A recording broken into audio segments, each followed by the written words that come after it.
നമസ്കാരം പ്രിയമുള്ളവരെ. നിലമ്പൂർ ഉപതെരഞ്ഞെടുപ്പ് കഴിഞ്ഞ് രാഷ്ട്രീയ പാർട്ടികളുടെയൊക്കെ വിശകലനം വരുമ്പോൾ അവിടെ വിജയവും പരാജയവും നമുക്ക് തന്നെ തീരുമാനിക്കാവുന്ന തരത്തിലാണ്. കാരണം ആ വിശകലനങ്ങളൊക്കെ കാണുമ്പോൾ ആര് വിജയിക്കും എന്ന് വ്യക്തമാകുന്നു എന്ന് തന്നെയാണ് ഏറ്റവും പ്രധാനപ്പെട്ട വാസ്തവം. പ്രത്യേകിച്ചും സി പി എമ്മിൻ്റെയും ഇടതുപക്ഷത്തിൻ്റെയും ഒക്കെ വിശകലനം വരുന്നു. 1200 വോട്ടുകൾക്ക് സ്വരാജ് വിജയിക്കുമെന്ന്. പി വി അൻവർ പറയുന്നു താൻ വിജയിച്ചു കഴിഞ്ഞാൽ കാൽനടയായിട്ട് സെക്രട്ടേറിയറ്റിൽ 1000 പേരോടൊപ്പം നിലമ്പൂരിൽ നിന്ന് കാൽനടയായിട്ട് തിരുവനന്തപുരത്ത് സെക്രട്ടേറിയറ്റിലെത്തി സത്യപ്രതിജ്ഞ ചെയ്യുമെന്ന്. ഇന്ന് അദ്ദേഹത്തിൻ്റെ പ്രതികരണം ആദ്യം 75,000 വോട്ടുകൾ കിട്ടും എന്നായിരുന്നെങ്കിൽ ഇപ്പോൾ 25,000 വോട്ട് കിട്ടുമെന്ന് പറയുന്നു.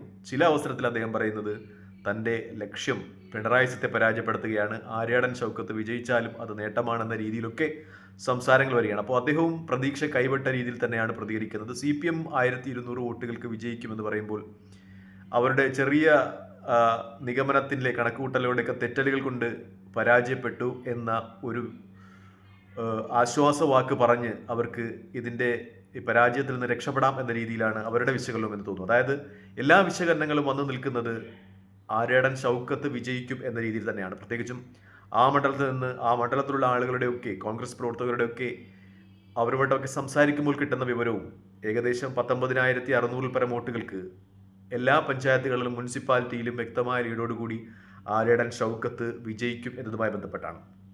മറ്റൊരു വാർത്ത കൂടി ഇന്ന് മാധ്യമങ്ങൾ പ്രത്യേകിച്ചും സോഷ്യൽ മീഡിയയിലും അതുപോലെ യൂട്യൂബ് ചാനലുകളൊക്കെ റിപ്പോർട്ട് ചെയ്യുന്നുണ്ട്. വഴിക്കടവ് പഞ്ചായത്തിലെ 2-ാം നമ്പർ ബൂത്തിൽ അവിടെ വി വി പാറ്റിൽ വോട്ട് ചെയ്യുമ്പോൾ ചില പ്രശ്നങ്ങളുണ്ടായി. അതായത് വി വി പാറ്റിൽ വോട്ട് ചെയ്തതിനു ശേഷം പീപ്പ് ശബ്ദം കേൾക്കുന്ന ഒരു സാഹചര്യം ഉണ്ടായില്ല. അപ്പോൾ വോട്ട് ചെയ്ത ആളുകൾ പരാതി പറഞ്ഞു തങ്ങളുടെ വോട്ടുകൾ രേഖപ്പെടുത്തിയിട്ടുണ്ടോ എന്ന് സംശയമാണ്.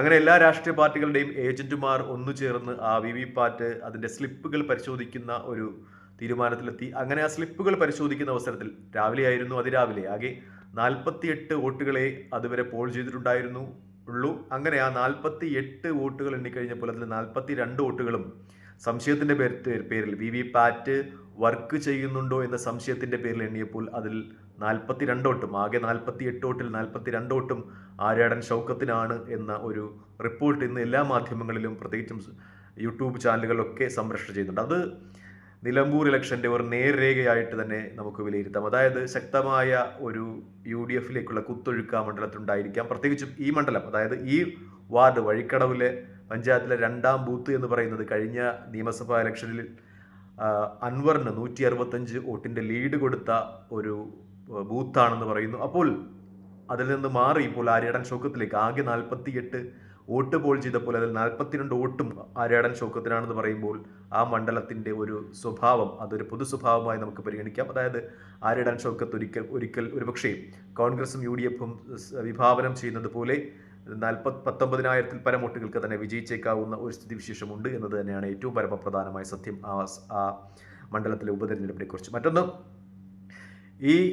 ഇങ്ങനെ ഒരു ഇലക്ഷൻ റിസൾട്ട് ഉണ്ടാകുമ്പോൾ അത് വി ഡി സതീശൻ എന്ന് പറയുന്ന രാഷ്ട്രീയ നേതാവിൻ്റെ അദ്ദേഹത്തിന് നൽകുന്ന ഒരു പ്രിവിലേജ് അല്ലെങ്കിൽ അദ്ദേഹത്തിൻ്റെ കിരീടത്തിൽ ചാർത്തി കൊടുക്കുന്ന ഒരു പൊന്തൂവലാണെന്ന് പറയാം. കാരണം അദ്ദേഹമാണ് പി വി അൻവറിനെ യു ഡി എഫിൽ എടുക്കുന്നതിന് തടസ്സമായി നിന്നത്. മിക്കപ്പോഴും പി വി അൻവറിൻ്റെ വിലവേശൽ തന്ത്രങ്ങളെ അതിജീവിച്ചത് അദ്ദേഹത്തിൻ്റെ പിടിവാശിയായിരുന്നു എന്ന് പറയാം. ആദ്യം തന്നെ മുന്നണിയിൽ എടുക്കണം, അതുപോലെ താൻ പറയുന്ന സ്ഥാനാർത്ഥിയെ ജോയിയെ നിർത്തണം എന്നൊക്കെയുള്ള അദ്ദേഹത്തിൻ്റെ പിടിവാശി അവഗണിച്ചുകൊണ്ട് മുന്നോട്ട് പോകാനുള്ള തീരുമാനം ഒരുപക്ഷേ വി ടി സതീശൻ്റെ കടുംപിടുത്തമായിരുന്നു. ഈ ഇലക്ഷനിൽ ഒരുപക്ഷേ യു ഡി എഫ് സ്ഥാനാർത്ഥി ആര്യാടൻ ഷൗക്കത്ത് തോൽക്കുന്ന ഒരു സ്ഥിതിവിശേഷം ഉണ്ടായിരുന്നുവെങ്കിൽ അത് വി ഡി സതീശനെ സംബന്ധിച്ച് വലിയ തിരിച്ചടിയാകുമായിരുന്നു. ഒരുപക്ഷേ ഈ പി വി അൻവറിൻ്റെ പിന്തുണയോടുകൂടി നിലമ്പൂരിൽ യു ഡി എഫ് വിജയിക്കുന്ന ഒരു സ്ഥിതിവിശേഷം ഉണ്ടായിരുന്നുവെങ്കിൽ അത് പി വി അൻവറിൻ്റെ പിന്തുണയോടുകൂടിയാണ് യു ഡി എഫ് വിജയിച്ചത് എന്നൊരു വിലയിരുത്തൽ രാഷ്ട്രീയ കേരളം നടത്തിയതിനെ. അത് നിലമ്പൂരിലെ മാത്രം ഒരു ഇഫക്റ്റാണ്. അവിടെ പ്രാദേശികമായി മാത്രമുള്ള ഈ പി വി അൻവറിൻ്റെ ഇഫക്റ്റ് വെച്ച് വിജയിച്ചതാണ്. അത് വരുന്ന പൊതു തെരഞ്ഞെടുപ്പിൽ അങ്ങനെ ഒരു ഇഫക്റ്റ് ഉണ്ടാകില്ല. അത് എൽ ഡി എഫിൻ്റെ സാധ്യതകളെ ബാധിക്കില്ല. എൽ ഡി എഫ് തുടർ ഭരണത്തിലെത്താനുള്ള സാധ്യതകൾ ഉണ്ട് എന്ന ഒരു വിലയിരുത്തൽ വരുമായിരുന്നു. പക്ഷേ ഇപ്പോൾ സ്ഥിതിഗതികൾ ആകെ സൂചിപ്പിക്കുന്നത്, അതായത് പി വി അൻവറില്ലാതെ തന്നെ യു ഡി എഫ് വൻ വിജയം നേടുമെന്ന ഒരു നിഗമനം രാഷ്ട്രീയ കേരളം നടത്തുമ്പോൾ അത് വരുന്ന നിയമസഭാ തെരഞ്ഞെടുപ്പിൻ്റെ ഒരു മുന്നോടി അല്ലെങ്കിൽ അതിൻ്റെ ഒരു നേർചിത്രമായി തന്നെ കണക്കാക്കും. അതായത് എൽ ഡി എഫിൻ്റെ സാധ്യതകൾ അടയുന്നു എന്ന രീതിയിൽ തന്നെ പരിഗണിക്കപ്പെടും. അങ്ങനെയുള്ള വിശകലനങ്ങളും സ്ഥിതിവിശേഷങ്ങളുമാണ് എല്ലായിടത്തും നിലനിൽക്കുന്നത്. അതായത് കോൺഗ്രസ് സ്ഥാനാർത്ഥി ആര്യടൻ ഷൗക്കത്ത് വലിയ ഭൂരിപക്ഷത്തിൽ വിജയിക്കും എന്ന നിഗമനം തന്നെയാണ് എല്ലായിടത്തുമുള്ളത്. മറ്റൊന്ന്, പി ഡി സതീശനോടൊപ്പം തന്നെ ചാണ്ടി ഉമ്മനും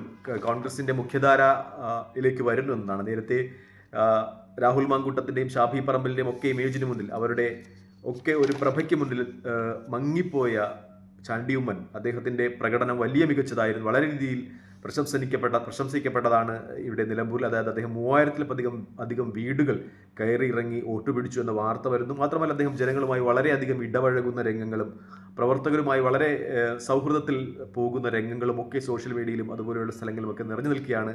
മാത്രമല്ല ഉമ്മൻചാണ്ടിയുടെ മകൻ എന്ന ഒരു പരിഗണന കൂടി ചാണ്ടി ഉമ്മനുണ്ട്. ഉമ്മൻചാണ്ടിക്ക് കൊടുക്കുന്ന കെയറും പരിഗണനയും ഒക്കെ ചാണ്ടി ഉമ്മനിലേക്ക് പ്രവർത്തകർ കൊണ്ടു ചെന്നെത്തിച്ചാൽ, അതായത് അവർ അത്രത്തോളം ഒരു അടുത്ത അറ്റാച്ച്മെൻറ്റ് ചാണ്ടി ഉമ്മനുമായിട്ട് നിലനിർത്തി പോന്നാൽ ചാണ്ടി ഉമ്മൻ കോൺഗ്രസിൻ്റെ നേതൃനിരയിലേക്ക് എത്തുന്ന സമയം അനധിവിദൂരമല്ല എന്ന ഒരു വിലയിരുത്തൽ കൂടി എൻ്റെ ഭാഗത്തു നിന്നുണ്ട്. തൽക്കാലം ഈ വീഡിയോയുമായി വിട വാങ്ങുകയാണ്. മറ്റൊരു വീഡിയോയുമായി കാണുന്നവരെ നന്ദി, നമസ്കാരം, ജയ് ഹിന്ദ്. വീഡിയോ ഇഷ്ടപ്പെടുന്നുണ്ടെങ്കിൽ ലൈക്ക് ചെയ്യുക, ഷെയർ ചെയ്യുക, കമൻറ്റ് ചെയ്യുക. ജയ് ഹിന്ദ്.